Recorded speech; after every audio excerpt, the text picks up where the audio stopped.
इस fingerprint effect को बनाने के लिए सबसे पहले हम कैनवा को ओपन कर लेंगे और कैनवा में एक न्यू प्रोजेक्ट ओपन कर लेंगे। मैं यहाँ फ्लायर सेलेक्ट कर रहा हूँ। सर्च में फिंगरप्रिंट लिखकर सर्च करेंगे। यहाँ से ग्राफिक्स को सिलेक्ट कर लेंगे तो यहाँ आपको बहुत सारे फिंगरप्रिंट की पिक्चर्स मिल जाएंगी। मैं ये वाला फिंगरप्रिंट इस फ्रेम में ड्रैग एंड ड्रॉप कर लूँगा। इसके साइज को इंक्रीज करके यहाँ तक बढ़ा लेना है। अब फिर सर्च में पेंट स्प्लिटर लिखकर सर्च करेंगे। यहाँ से ग्राफिक्स को सिलेक्ट कर लेना है। यहाँ से मैं इसको और इसको इस फ्रेम में ऐड कर लूँगा और इनको यहाँ एक एक करके सेट कर लेना है। यहाँ पर हम अपनी पिक्चर ऐड करेंगे। मैं इन पेंट्स की डुप्लीकेट बनाकर इनको यहाँ अच्छी तरह से सेट कर लूँगा। आपने अच्छी तरह से थोड़ा सा टाइम लगाकर इन सब गैप्स को फिल कर लेंगे।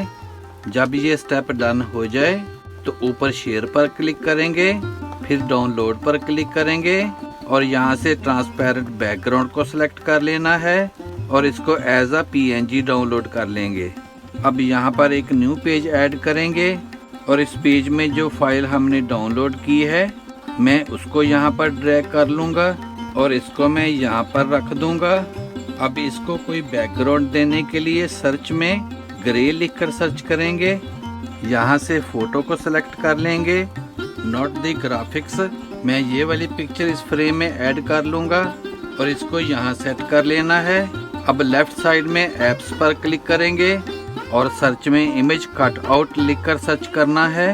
यहाँ से ये वाली ऐप ओपन कर लेंगे। अब यहाँ पर ये जो हमने ऊपर वाली बैकग्राउंड की पिक्चर सिलेक्ट की है इसको अनसिलेक्ट कर लेंगे। फिर नीचे स्क्रॉल करके यहाँ इमेज पर क्लिक करेंगे और यहाँ से यूज सिलेक्टेड इमेज पर क्लिक कर देंगे। अब इस पिक्चर को ड्रैग करके सेंटर में सेट कर लेंगे। आप इसके साइज को जितना रखना चाहते हैं इसके साइज को इंक्रीज कर सकते हैं। मैं इसको यहाँ तक कर लूँगा। अब फिर हमने एक न्यू पेज ऐड कर लेना है। फिर लेफ्ट साइड में ऐड टू डिज़ाइन पर क्लिक करेंगे तो ये डिज़ाइन इस पेज में ऐड हो जाएगा। अब इसके साइज को इंक्रीज करके इस पेज में फिट कर लेना है। यहाँ पर आप अपनी कोई पिक्चर ऐड कर सकते हैं। मैं यहाँ स्टॉक फोटो यूज कर रहा हूँ। पिक्चर को इस फ्रेम में ऐड कर लेना है और इसके साइज को इंक्रीज करके इसको इस पेज में फिट कर लेंगे।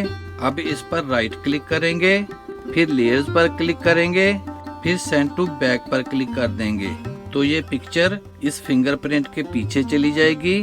अब इस पिक्चर पर डबल क्लिक करेंगे और इस पिक्चर के साइज को रिड्यूस करके यहाँ पर इसको अच्छी तरह से सेट कर लेना है। अब एलिमेंट्स पर क्लिक करके सर्च में ब्लैक ब्लोर लिखकर सर्च करना है। यहाँ से फोटो को सिलेक्ट कर लेंगे। मैं यहाँ से ये वाली पिक्चर इस फ्रेम में ऐड कर लूँगा।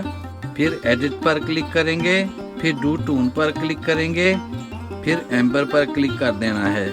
अब इस पिक्चर पर राइट क्लिक करके लेयर्स पर क्लिक करना है, फिर सेंड बैकवर्ड पर क्लिक कर देंगे तो हमारा फिंगरप्रिंट इफेक्ट बनकर रेडी हो जाएगा। Here is the final result.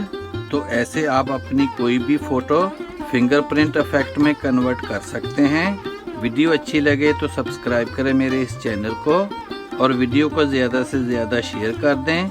C you in the next video. Good bye.